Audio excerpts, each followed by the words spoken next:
In electrical work, one mistake can kill you. Welcome to the Get Real About Safety podcast. In our podcast, we discuss the new view of safety, what works and what doesn't work, to break down old paradigms and help you improve safety performance in your organization. Hi, I'm Mike. And I'm Pam, and we appreciate you listening. Please share and subscribe and tell others about this podcast. You can find us on most podcast platforms and also on YouTube.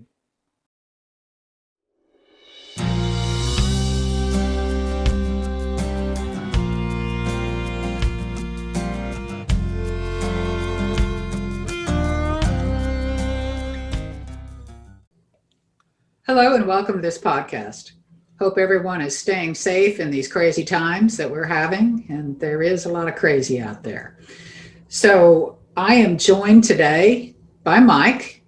Well, not technically joined because I'm in my office and he's in his studio, and so we're separated by about 3 acres, but not too bad of a commute. And our podcast today is about human performance and NFPA 70E, the standard for safe electrical work.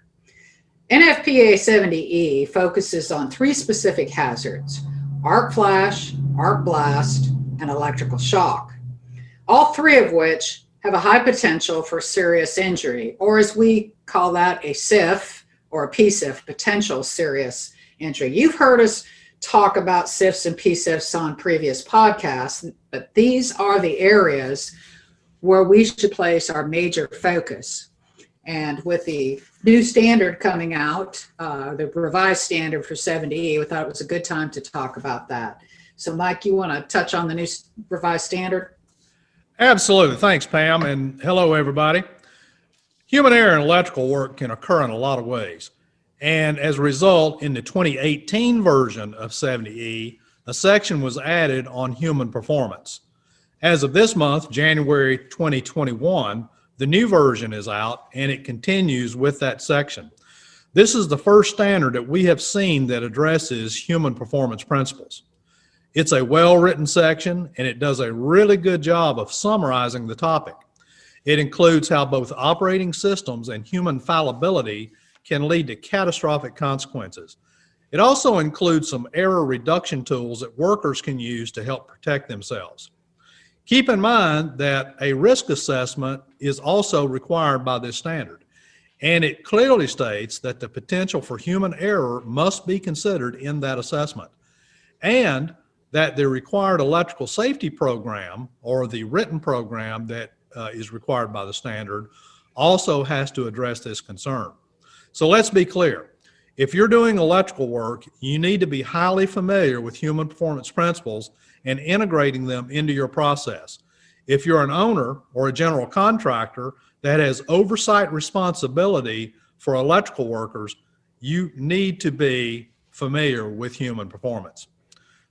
And our purpose today is not to fully cover human performance, but to illustrate how error can occur and how some of the things that NFPA 70 requires in human performance. If you've not had an opportunity to take one of our virtual Introduction to Human Performance courses, we'd strongly encourage you to do so. Also, we are now adding virtual NFPA 70 courses that will cover the new 2021 version. So, Mike, would you talk a little bit about the hazards that can be encountered in electrical work? Yeah, there are lots of hazards, but NFPA 70E primarily focuses on 3 hazards, and that is arc flash, arc blast, and shock hazards. So let's talk a little bit about each one of those. An arc flash, if you're not familiar, is a flash of fire. Sometimes it can be a little bit of a flash. Sometimes it can be a lot of a flash of fire. Sometimes somebody might get the tips of their fingers burned. Sometimes they may get massively burned over their entire body. An arc blast emerges from an arc flash sometimes, but the blast is different. The blast is truly like a bomb going off. It has all the features of a bomb. It has a concussion wave. It has the heat. It can produce many injuries, including loss of hearing, loss of sight, severe burns, pressure. The pressure wave that comes from an arc blast oftentimes can break bones. And that's just a few of the hazards. So the hazards are many, and the types of injuries are many, I should say, from an arc blast. Now, the third one is shock hazards. And I think sometimes we don't talk enough about the shock hazard part. The fact is, the majority of fatalities in electrical work happen from shock. So what are some of the ways that errors can occur in this type of work, Mike? You know, there's lots of ways. Let's just talk about a few of them. And I want to be clear about something. Those folks who are familiar with human performance know that most things that occur in the workplace don't come from blatant, egregious violations. They come from errors. And errors can happen in a lot of ways. And errors are unintentional. In other words, it's not a blatant, egregious, somebody did something they weren't supposed to do. It's they made a mistake. And in electrical work, those mistakes can certainly get a person killed. So here's just a mistake, dropping a tool. This happens oftentimes when somebody is working inside of a piece of electrical equipment, they drop the tool causes the equipment to arc phase to phase oftentimes and will create either a flash of fire or an explosion. I'll just give you an example. I remember a case a few years ago down in Florida where a small mom and pop electrical contractor was doing some work in a bank. And this was a bank holiday. There was no reason that this equipment could not have been de-energized. However, they chose not to do that. What happened is the owner of the company, and he had a helper with him, were working inside of a 480 volt panel, and he dropped a tool. When he did, that panel exploded, and both of those gentlemen suffered the consequences of that. Now, the owner of the company, who was in direct proximity to the equipment, was actually killed. The helper was severely burned, but it was a devastating accident that really should not have ever happened. You know, another little error that can happen is simply dropping a screw inside of a piece of equipment. Oftentimes, when somebody's taking a cover, like a bolted cover, off a panel, they could accidentally just drop a screw in there. That one little thing alone could cause an arc flash or an arc blast.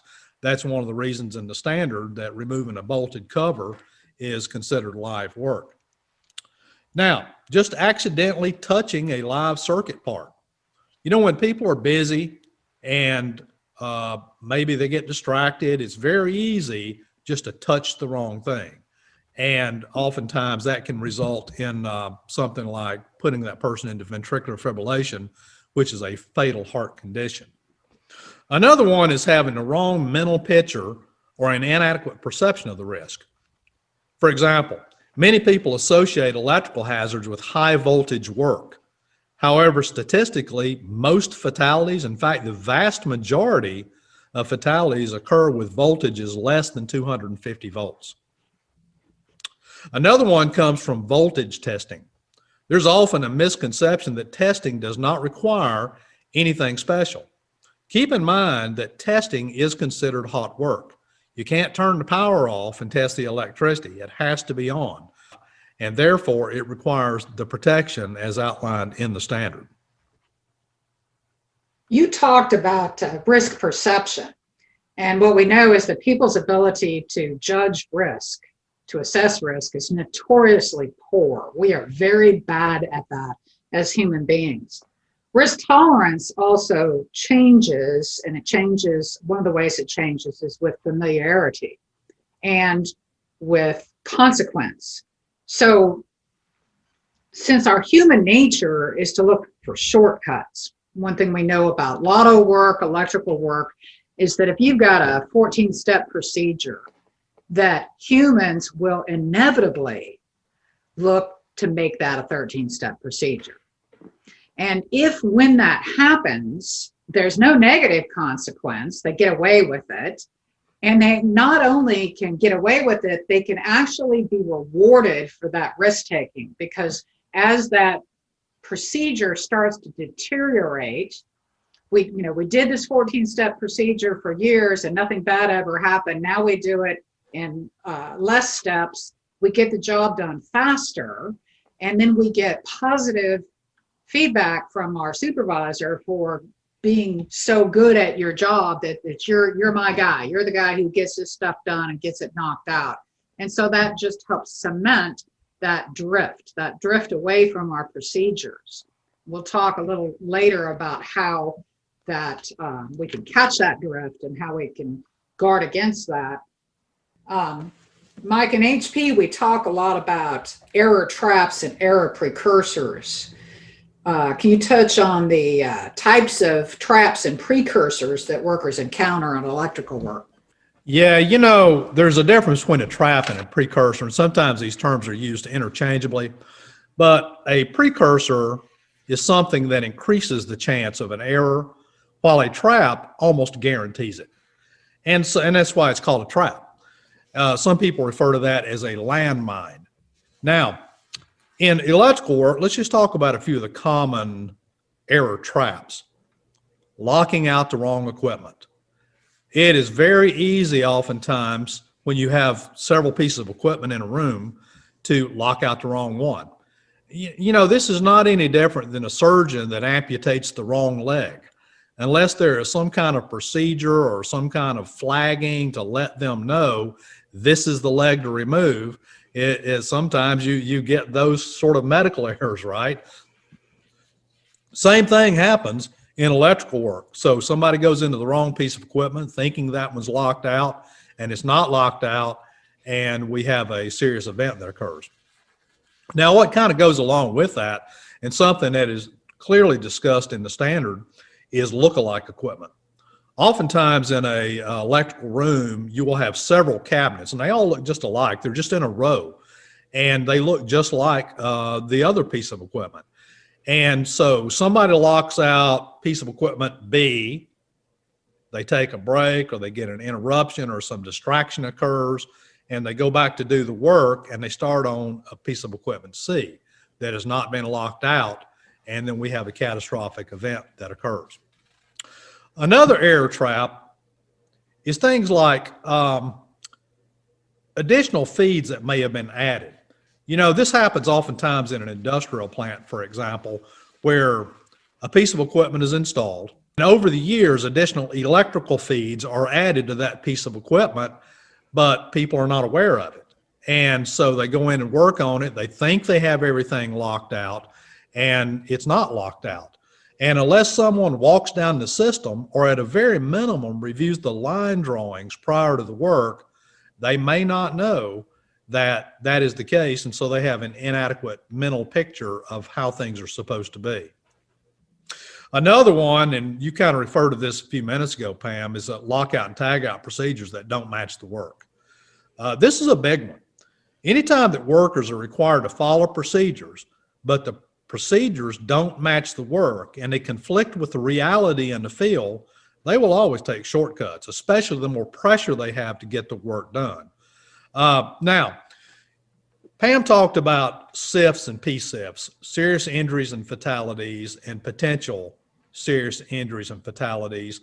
And within that realm of serious injury and fatality prevention, it requires us to look at what we call Sith precursors.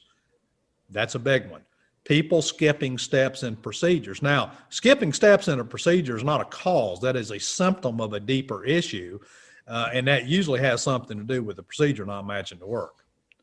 Oftentimes, procedures are written by people that don't do the work, and sometimes they just simply don't match.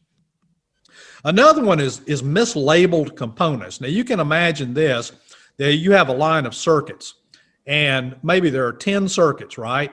And they're labeled 1 through 10. But over time, somebody goes in and does some work on them, and the labeling gets changed. And so where circuit number 7 is supposed to be, that's now circuit number 10. And circuit number 10 is now down where circuit number 7 is. And somebody making the assumption that things are like they always have been goes and works on the wrong circuit, which is not locked out, of course, and we have a catastrophic event. Now, error precursors are a little bit different. Error precursors are things like rushing, distractions, interruptions, fatigue, maybe misinterpretation of work instruction. In fact, there are many more. Those who have taken our human performance courses know we discuss a lot of these different error precursors. There are many of them, but these are some common ones.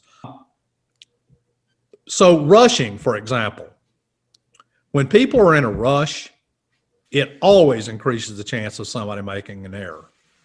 When people are distracted or they're interrupted for whatever reason, somebody walks in to talk to them, they get a call on the radio, they're called to go look at something else, some other piece of equipment, and then come back to this piece of equipment. Those things always increase the chance of error. Fatigue, we all know that when somebody is overly tired, or let's say they're ill, they have the flu, it will, not only will it dramatically increase the chance of errors, but it will increase the chance of people taking shortcuts. People will, by necessity, take shortcuts and expend less effort when they are overly fatigued. Another one is just misinterpretation of work instruction. Sometimes people misunderstand what the supervisor told them, or they may misunderstand a drawing. And unless some type of clarification tool is used to make sure that that person is very clear on the work instruction, they may perform the wrong activity or perform the wrong steps in assembly, and then it ends up in a catastrophic event. I think we can agree that most of those error traps and precursors emerge from the operating system itself. Rushing and fatigue often stems from inadequate staffing or unrealistic schedules. And I think most of us, especially on the construction side, have experienced that. When workers feel pressure to produce, but they're shorthanded or overly tired, they'll take shortcuts out of necessity. Can you talk a little bit about the system-induced errors? Yes, staffing and schedules are often set by people who don't do the work. And often they haven't done the work at all.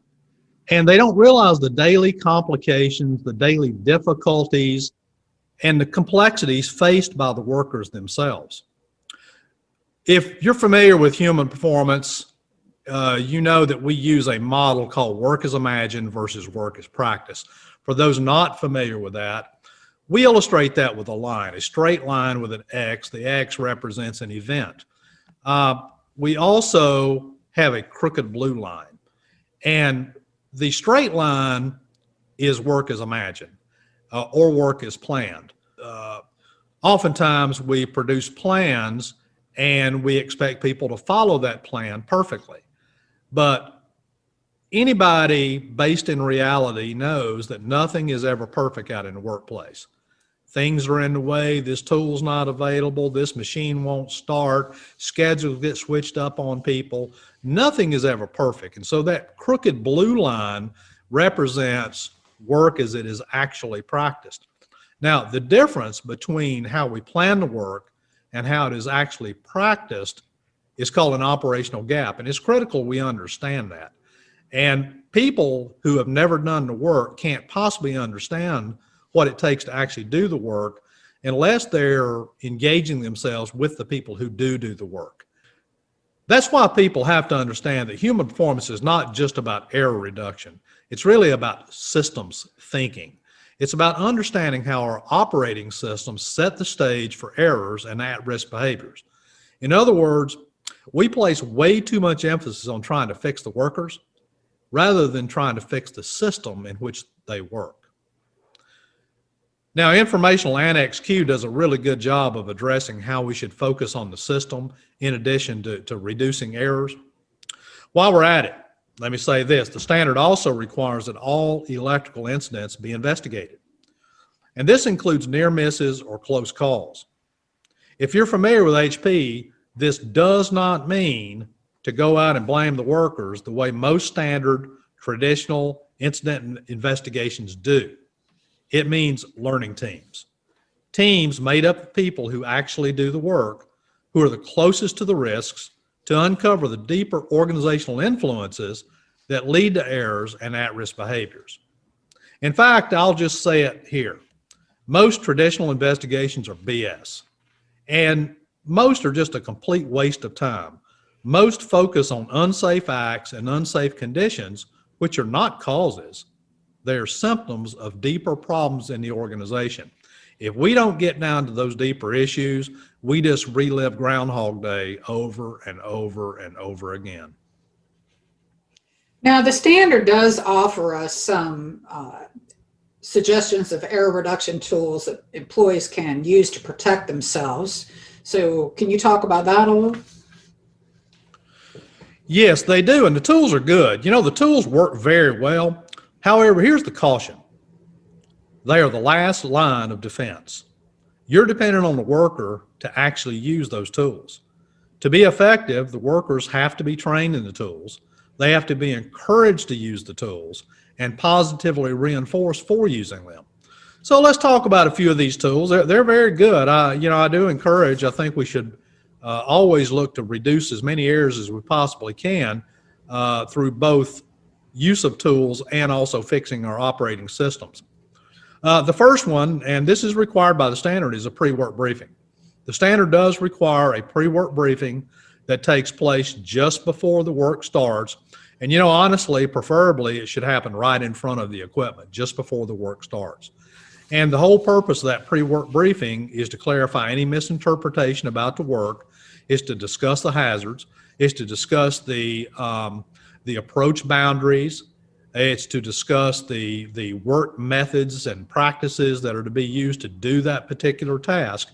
And so it's huge. I mean, it really is not just something that's nice to do, it's required by the standard. Now, another tool, and in the standard, they refer to it as a job site review. In most HP publications, it's referred to as a 2-minute rule, and it's used in conjunction with a pre-work briefing. What that is after the pre-work briefing is just to walk the work area for a couple of minutes and look for any hazards that may have been missed or unanticipated by the energized electrical work permit and the pre-work briefing. Another tool, and this is a great tool, is a post-work briefing. Post-work briefings are not used enough. What a post-work briefing is it is a short discussion about the work that has just occurred. In other words, it is sort of an after-action review to determine what worked and what didn't work. Where did we have to make do?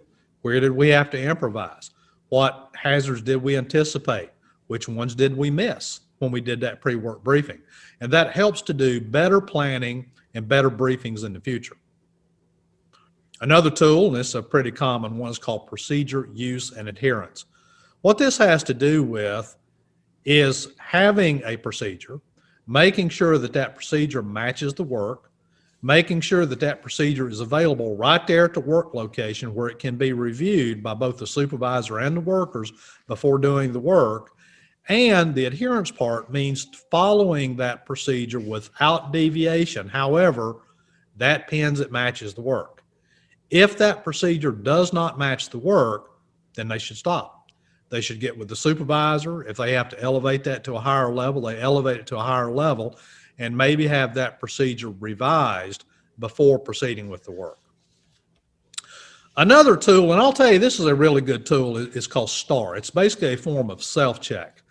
And what STAR stands for is stop, think, act, and review. Stop, think, act, and review. Here's why that is important. Some of you in our HP classes know that we talk about the fact that we've got two kinds of brains. We've got a fast brain and we have a slow brain.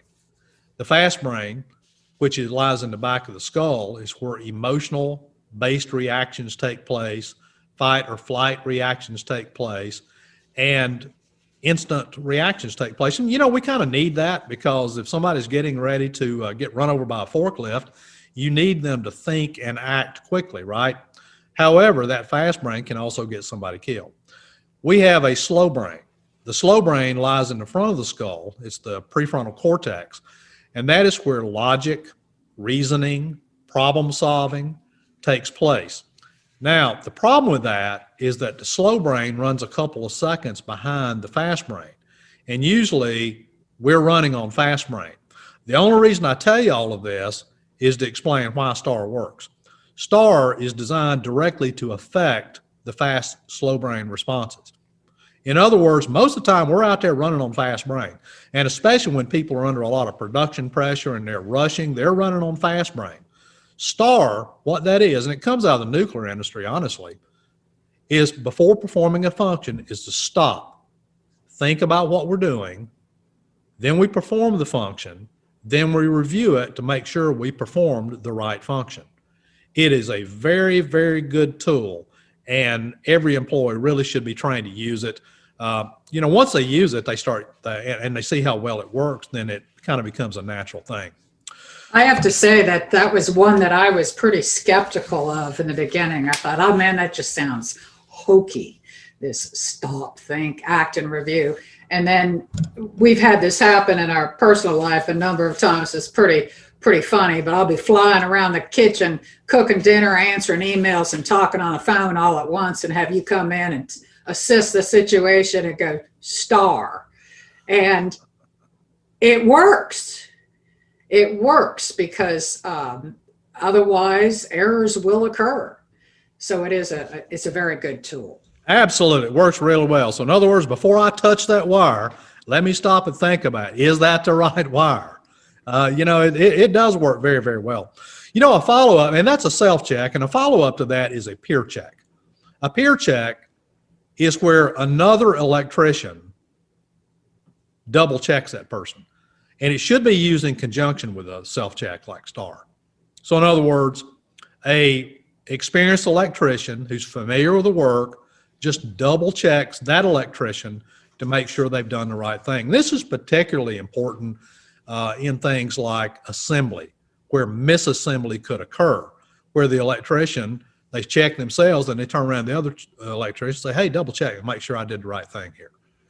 Those two things in combination are very powerful for reducing errors. Another tool, and this is a really good tool, is called three-way communication. Three-way communication is a verification tool to clear up misunderstanding. Oftentimes, events occur because somebody misunderstands work instruction, or they misunderstand the practices, or they misunderstand the parts that they're supposed to install, or the sequence that they're supposed to install those. And so, the problem is oftentimes we tell somebody something just because we told them, we assume that they understood. Of course, you know how you spell assume, right? Now, that being said, three-way communication, the way it works is, let's say, for example, a supervisor gives a work instruction to a lower level supervisor who is then supposed to pass that work instruction down to the crew. That supervisor will give that work instruction and then have them to repeat it back. Now, if they lost any detail, they clarify, they say, no, let me tell you again. They tell them again, then they have them to repeat it back again. Once they are sure that that person understands and they have not lost any detail, then that lower level supervisor does the exact same thing for the employees that they're giving instruction to. So in other words, it kind of comes out of the military, to be honest with you. If you've ever been in the military or even watched like a submarine movie, when a captain gives a command, they always have to repeat that command back so that misunderstanding or misinterpretation doesn't cause them to drive that submarine to an underground or an underwater mountain. But some of that comes back to our system, Mike, and the leadership skills and abilities is part of that. Is we can talk about three-way communication, but what it really takes for a lot of folks to incorporate that use is practice. Yeah. And it also takes some culture changes because, in my work in construction and in my past, it's an awful lot of folks feel that if I didn't understand what the supervisor told me or I missed part of it, then I'm bad. And opening up that ability for us to communicate. Exactly. Another tool is called stop when unsure. Now, what that has to do with is oftentimes somebody might either misunderstand or maybe they don't have the skill levels. They're not quite sure about how to do the work. Now, what they should do is stop. A lot of accidents occur when people proceed in the face of uncertainty. So training people when they're unsure about something or they question something, just to stop the work, get with the supervisor, get clarification, get agreement, then the work can proceed. Another one that is very similar to that, but that is actually listed as a different tool, is called questioning attitude. And what that is to encourage the workers to question everything. If they're unsure about something, if a drawing is unclear, if for any reason they don't feel comfortable with the work that they're about to do, is to question that. Question the supervisor. And, that can be used in conjunction with this stop when unsure, but to question everything and feel free to ask plenty of questions until they're completely comfortable or until they have resolution if there is a conflict. But even that questioning attitude HP tool can't work unless you have a culture and you have leadership styles that are open to that. And there's an awful lot of places I go that workers would be hesitant to do that questioning. Yeah. So it does. It gets back to culture, and that's, part of the whole systems thinking part. What is our culture like? Exactly. What is the leadership like? Workers can only do what they're allowed to do. They can only be as successful as we allow them to be. Exactly. Another tool, while we're talking about tools, outlined in this standard is flagging and barriers, or as it's referred to in the standard as blocking. And what that has to do with is people operating components or controls, for example, that may have a lot of complexity to it. Maybe you've got a control system that has a lot of buttons and dials. And the flagging has to do with flagging off what you want somebody to operate. So for example, let's say you have a panel that's got 10 buttons on it, but you only want that worker to operate 2 of those buttons. What you would do is put something on there like a little green sticky dot or something to identify this is the control to operate. Don't touch anything else. These are the only ones we want you to operate. Now, barriers or blocking are there to make sure somebody doesn't touch something or operate something that they should not. And so if you get back to that same example about a control panel with the 10 buttons, maybe those 2 buttons that we talked about are the ones you don't want them to touch. They can touch anything else on there, but don't touch those 2 buttons. In that case, you would put something across them, like a piece of red tape or some kind of little sticky thing that's identified. It's all agreed to up front what that means, but it lets them know, don't touch that. You could also use those in combination where you flag all things you do want people to touch or operate, and you barrier off the things that you don't want them to do. Getting back to systems thinking, which is what HP is really about, how do we ensure the integrity of our systems? One way is to fully understand the human performance operating philosophy and to apply the principles. We have way too many managers and safety professionals who are still stuck in the 90s with the old crime and punishment, blame, shame, and retrain mentality. Once they understand HP, it results in a paradigm shift in how we manage safety. Another way is to make sure every manager, every supervisor, and every safety person responsible for electrical work has an understanding of NFPA 70E, at least the major components, and apply them. This also includes owners and general contractors. What we tend to see out there is a glaring lack of knowledge about the standard and also about how to ensure the integrity, which includes the audit process. As far as knowledge goes, a couple of examples that come to my mind.